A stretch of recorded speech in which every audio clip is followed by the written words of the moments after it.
You think you're fighting for her love today, but the real battle is with her yesterday, and the truth is, many men lose, not to another man, but to a memory they can never erase.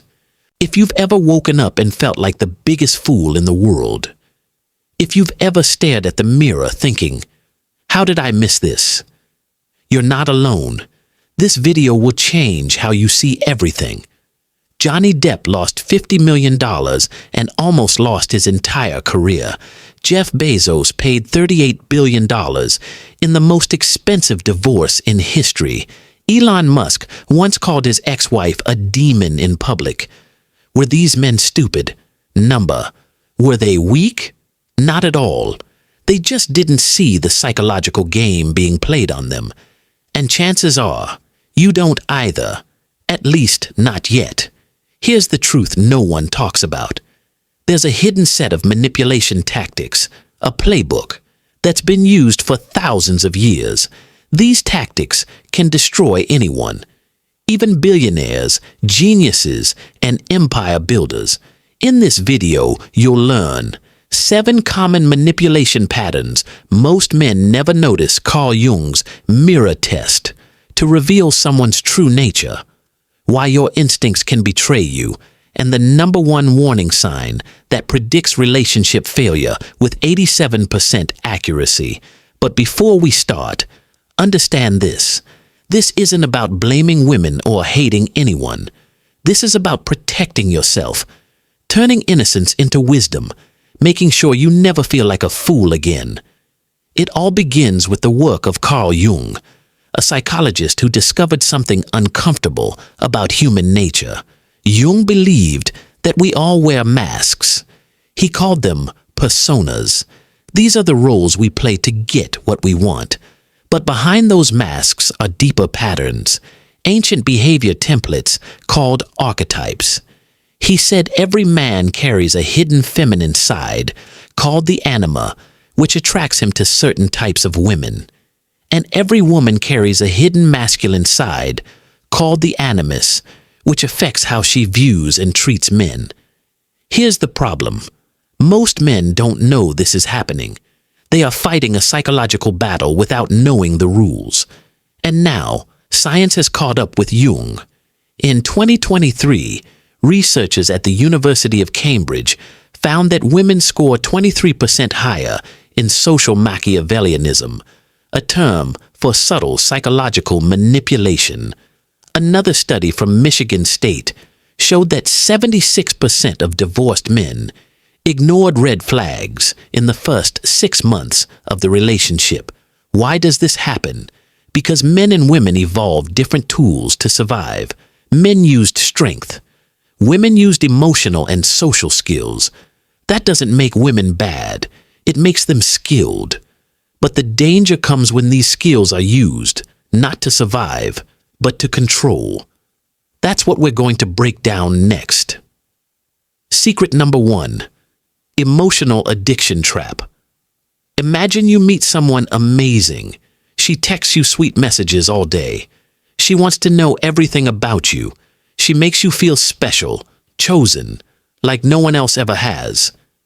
This is called love bombing. Your brain reacts with a mix of chemicals, dopamine, oxytocin, and serotonin, the same mix that causes drug addiction. You become hooked on the way she makes you feel, but then something changes. She becomes colder.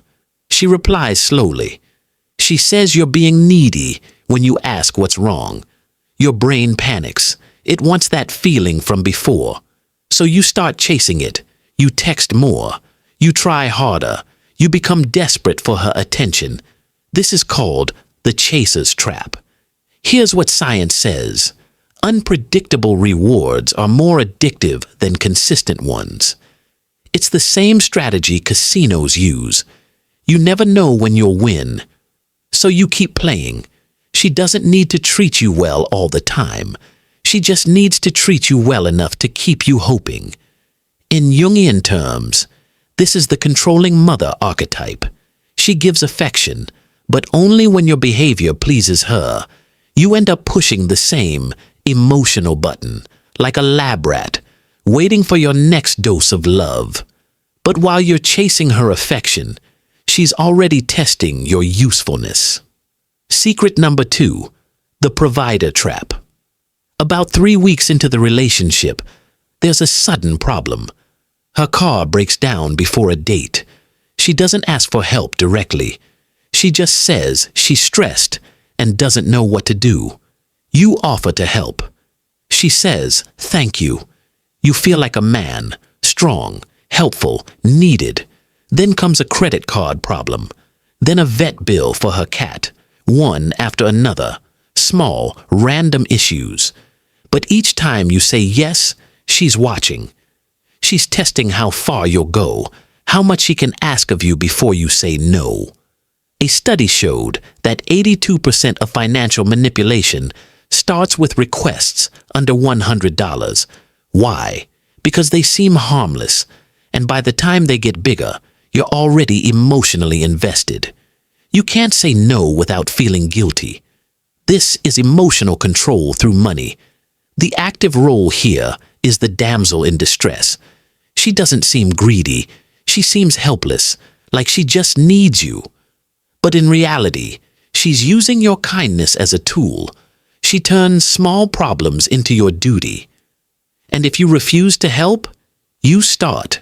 To understand Schopenhauer's view of women, you have to understand this. He didn't think they were evil. He thought they were natural. Too natural. So much so that they perfectly embodied the will itself. Where man could sometimes resist the will, through philosophy, art, or even spiritual denial, woman followed it instinctively, not because she was weak, but because she was designed that way. Woman is not just a person. She is a function to Schopenhauer. A woman wasn't just an individual. She was a metaphysical tool, a biological instrument of life's survival strategy. Everything about her, her emotions, her instincts, her physical body, was crafted by nature to serve the will's one goal: continue life. That didn't make her bad. That made her perfect for the will's plan. Where men get lost in ideas, women stay connected to what's essential: safety, comfort, security, children, daily survival, not because they choose to, but because nature has wired them for this. Emotion over intellect. Schopenhauer believed that a woman's power is emotional, not intellectual. While men might strive to understand abstract truths, women are more likely to stay in the present, focused on relationships, feelings, and the immediate environment. And again, this isn't about inferiority. It's about purpose. Emotion helps build families. Instincts help protect children. Connection helps form bonds that keep the species alive. In this way, woman becomes the bridge between the invisible will and the visible world. She doesn't question life's purpose. She lives it. The will lives through her. Schopenhauer went so far as to say that woman doesn't resist the will because she is the will, expressed in its most natural form. Through reproduction, nurturing, and emotional bonding, women carry the flame of life forward, generation after generation. This is where their true power lies, not in strength, not in logic, but in influence. She doesn't need to dominate. She attracts. She doesn't need to convince. She connects. And this kind of influence is more powerful than most men realize, not because it's loud, but because it's biological, unseen, instinctive, unstoppable. Designed for reproduction and survival, according to Schopenhauer, a woman's natural role is reproduction.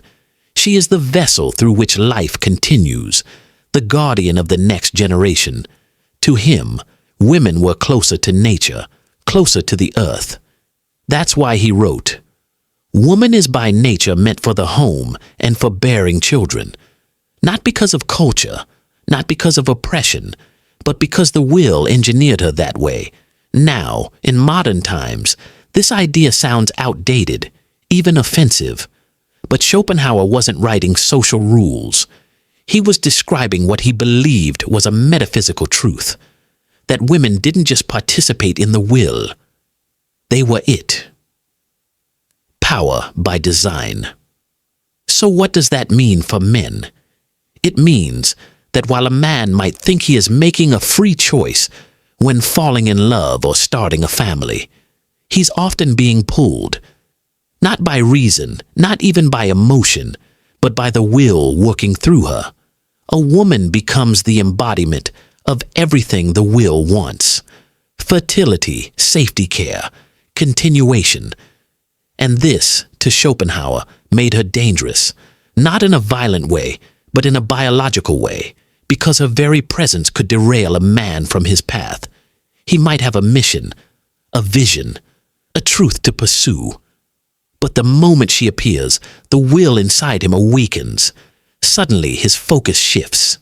His direction blurs. He falls in love. And in that moment, the will has won again. But she's not the enemy. Here's the crucial point. Schopenhauer didn't hate women as individuals. He feared their unconscious power. He saw them not as schemers, but as carriers of something far deeper, something ancient and unstoppable. They didn't manipulate by choice. They acted on instinct, the same way animals act on hunger, the same way trees grow toward the light. They weren't trying to deceive. They were trying to survive. And in that survival, they unknowingly became tools of the will, beautiful, emotional, seductive, and terrifying.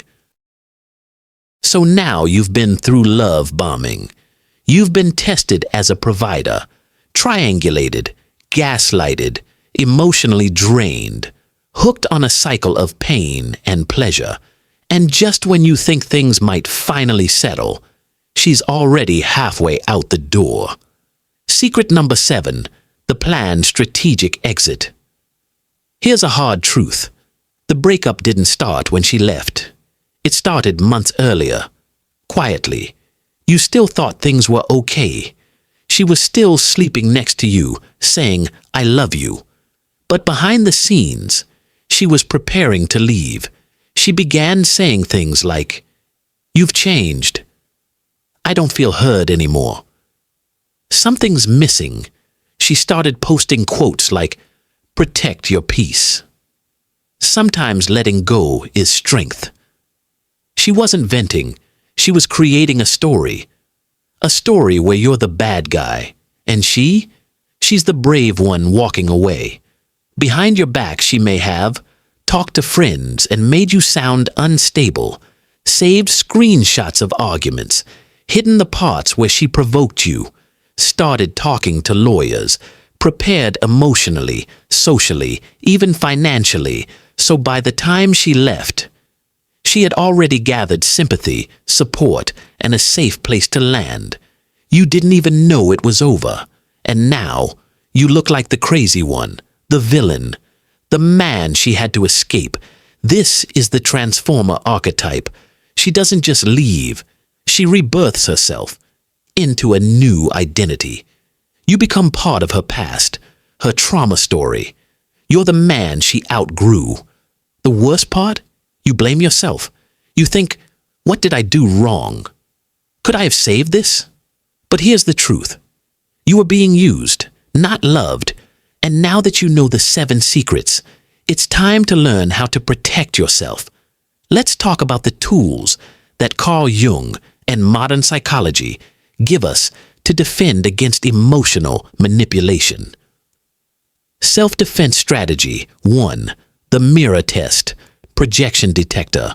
Carl Jung once said, "Everything that irritates us about others can help us understand ourselves. But in toxic relationships, we flip this idea.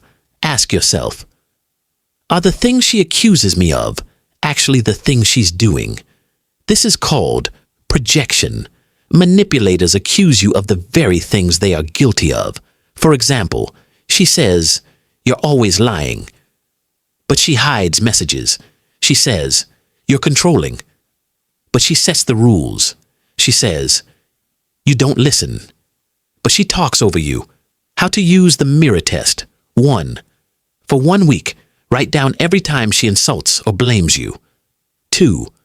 At the end of the week, read the list again, but imagine she is describing herself. 3. If most of those things sound like her, not you, you're likely being manipulated. This test cuts through confusion and emotion. It shows you what's really happening behind the words. Self-defense strategy 2. The 9037 protocol. This is a 4-month relationship test to spot red flags before it's too late. Step 1. 90 days. Watch. Don't commit. Don't fall too fast. In the first 3 months, observe her like a scientist. Ask, how does she talk about her ex? How does she treat waiters and staff? How does she react when things don't go her way? This is the time when most people still wear their mask. So don't fall for the act. Study the pattern. Step 2. 30 days. Controlled. Conflict test. Say no to something. Disagree with her opinion. Challenge something small. Now watch what happens. Does she stay calm and respectful, or explode and punish you emotionally? This is when the mask starts to crack. True character comes out during conflict. A good partner handles disagreement with maturity. A manipulative one turns cold, cruel, or controlling. Step 3. 7 days. Final review. At the 4-month mark, stop and look back. Forget your feelings. Look at the facts. Did she guilt trip you? Were there any early tests for money? Did she try to control your time, your friends, your emotions? If you see 3 or more red flags, walk away, no matter how strong the attraction is, no matter how much potential you see in her. Remember, your emotions can lie, but patterns never do. Self-defense strategy 3. Balanced investment rule. Never give more than you receive. Not emotionally, not financially, not in time, effort, or energy. If you're always giving more, always trying harder, always chasing, you are not in love. You are being used. Set clear boundaries. Keep proof of money given or lent. Record important conversations. If legal in your country, take screenshots of confusing or mixed messages. This is not paranoia. It's protection. Because healthy people respect boundaries. Manipulators get angry when you set them. That reaction tells you everything you need to know. The silent war between love and memory. There comes a stage where the man is no longer fighting with her, or with the ghost of her past. He is fighting with himself. This is the silent war between love and memory. On one side, there is the love he still feels. He knows she cares for him. He sees her daily efforts, her loyalty, her presence. She may truly love him in her own way. On the other side, there is memory, not just hers, but his imagination of what she once was with someone else. This memory is poison, not because it is alive in the present, but because it cannot be erased. Love whispers, "Be here, now. She is yours today." Memory whispers, "You are not the first, and you will never be the only." This war doesn't happen in arguments. It doesn't happen in words. It happens in small silences, in half-hearted kisses, in the moments when she sleeps beside him and he stares at the ceiling, wondering what version of her some other man once knew. Some men lose this war quickly. They harden, they grow bitter, they detach completely. They stop investing, and soon enough, the relationship dies. But many men stay. They stay because love still has weight. They stay because leaving would not erase the wound. It would only carry it into the next chapter. Here lies the paradox. A man may stay out of love, but love itself is no longer pure. It is mixed with doubt, with a quiet resentment he never chose, with a heaviness that slowly dulls his joy. Philosophers have long warned us of this kind of suffering. Schopenhauer believed that desire itself is a trick of the will, pushing us to chase illusions that only end in disappointment. For him, love was never a guarantee of happiness, but a biological trap. And here, in this very struggle, we see his point. The man is trapped between what he feels and what he knows, between hope and reality. If love were purely rational, perhaps he could let go of the past. If memory were purely emotional, perhaps it could be forgiven. But humans are cursed with both. We feel and we remember. And when those two collide, no philosophy can save us. Some men try to rewrite the story. They tell themselves, maybe I am the better chapter. Maybe she values me more now than she ever did anyone before. This thought brings temporary comfort, but deep down, it is fragile. Because memory is not logical, it does not negotiate. It only repeats what it knows, that the first fire burns brightest, and no later flame can match its purity. Others attempt to numb themselves. They drown in work, distractions, even vices, anything to avoid facing the quiet war that rages inside. But the war does not end. It only waits in silence, returning in the moments when the mask slips, when the distractions fade. The deepest tragedy is this: the woman may not even realize the battle being fought. To her, the past is over. To him, it is present, because it reshaped the very person he now loves. She may insist, "You are the only one that matters now." But he knows that the now she gives him is not the same now someone else once received. And so he continues in the silent war. Sometimes love wins, sometimes memory wins. Often, there is no clear victory, only an uneasy truce. He learns to live with the echo, to smile despite the shadow, to love despite the fracture. This is not weakness. It is the human condition. We love knowing love is imperfect. We stay knowing our staying will hurt. We build futures on foundations we cannot fully control. In the end, the lesson is not about women or men or even relationships. It is about the tragedy of time. What once was cannot be returned. What is now is never untouched. And what will be is always shaped by both.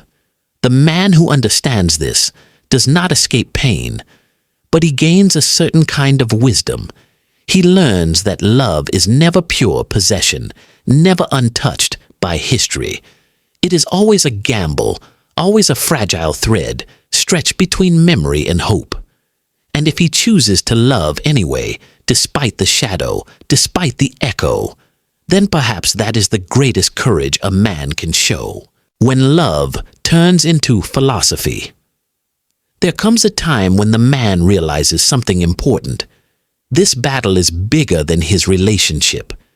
It is not just about her or her past, or the invisible rival who once held her passion. It is about the nature of human love itself. At first, he thought his pain was unique. He thought only he was cursed with these questions.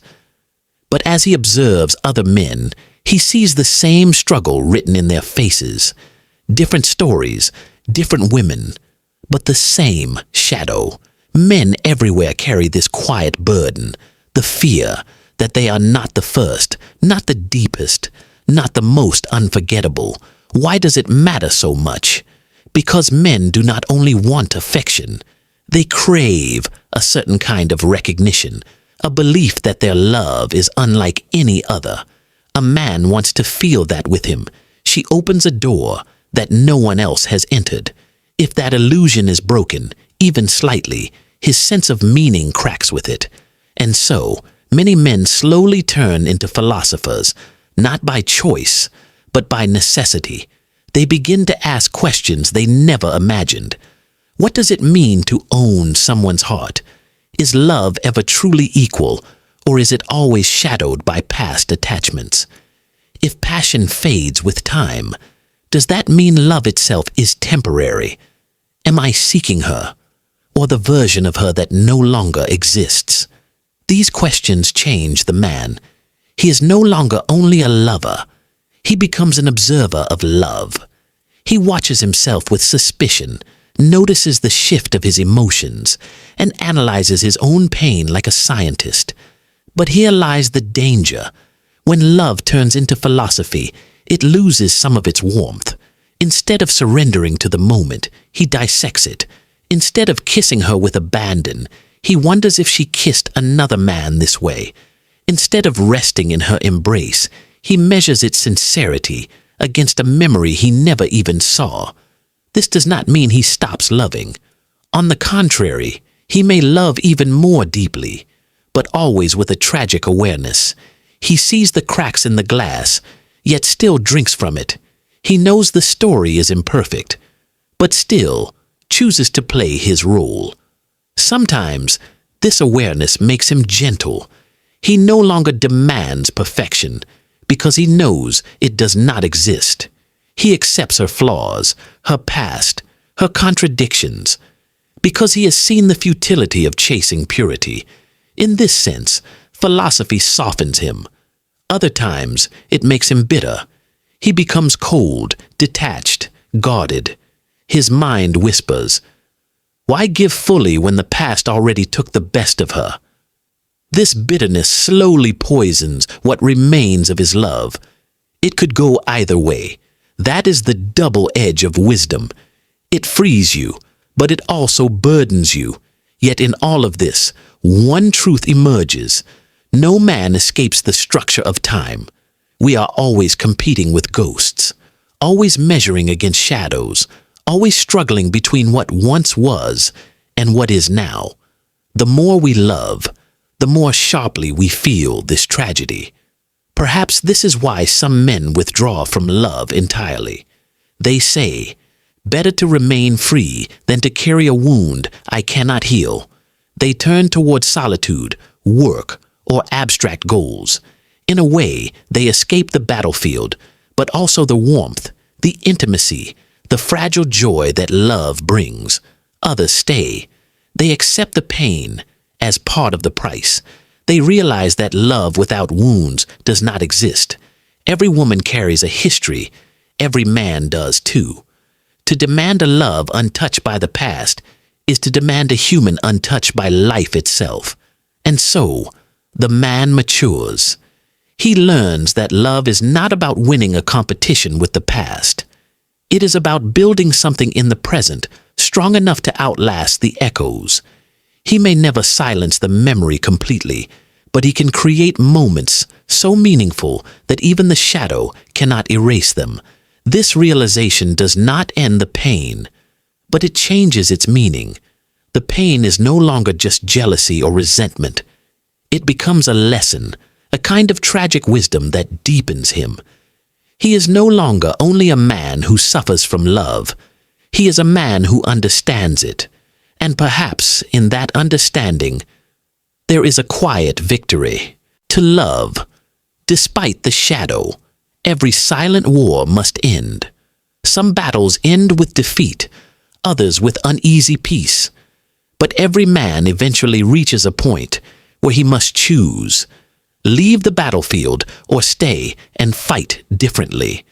For the man who has carried the burden of her past, the choice becomes clear. He cannot erase it. He cannot rewrite it. He cannot demand that she become someone untouched by history. To expect that is to demand the impossible. The only question left is, can he love despite the shadow? This is the ultimate test, not of her loyalty, not of her affection, but of his strength. Because true strength in love is not about control or being the first or demanding purity. True strength is choosing to stay even when you know love will hurt, even when you accept that perfection is lost, even when you see the cracks but still believe the glass can hold water. He realizes something profound. The past does not belong to him, but the present does. And if he can hold the present fully, without poisoning it with comparisons, then he has already won more than any rival from her past. Think of it this way. The first man may have received her fire, but he did not receive her wisdom. The first may have seen her passion, but he did not see her growth. What she gives now is not the same as before, but it may be deeper, more tested, more real. The tragedy of love is that it is never new again. But the beauty of love is that it can still be meaningful, even in its imperfection. To demand the fire of first love forever is to chase a ghost. To embrace the steady warmth of a tested bond is to choose reality over illusion. Of course, not every man can do this. Many remain prisoners of memory, stuck in bitterness, unable to accept what is. They destroy their own relationships because they cannot let go of what they imagine was lost. But the man who matures learns a different lesson. The past may shape us, but it does not have to chain us. And here lies the final wisdom. Love will always hurt. Desire will always carry disappointment. Memory will always whisper. But courage is not about silencing the whisper. It is about living with it and still choosing to love. Schopenhauer saw love as a trick of the will, a trap of nature. Perhaps he was right. But even in that trap, humans create meaning. Even in imperfection, we create bonds. Even in shadows, we find light. The man who understands this no longer asks, "Was I the first?" He asks, "Can I be the one who matters most now?" The man who understands this no longer wastes energy fighting ghosts. He uses it to build a life, to create memories stronger than doubts, to leave behind his own imprint that no past can erase. This does not mean the pain disappears. The shadow may always remain, but it no longer rules him. He carries it like a scar, visible but healed, a mark of survival, not defeat. In the end, love is not about being untouched. It is about being brave enough to touch, knowing you may be hurt. It is about opening your heart even when memory threatens to close it. It is about saying, "Yes, I know love is fragile. Yes, I know the past exists. But still, I choose to love." And that choice, more than anything else, is what gives love its meaning.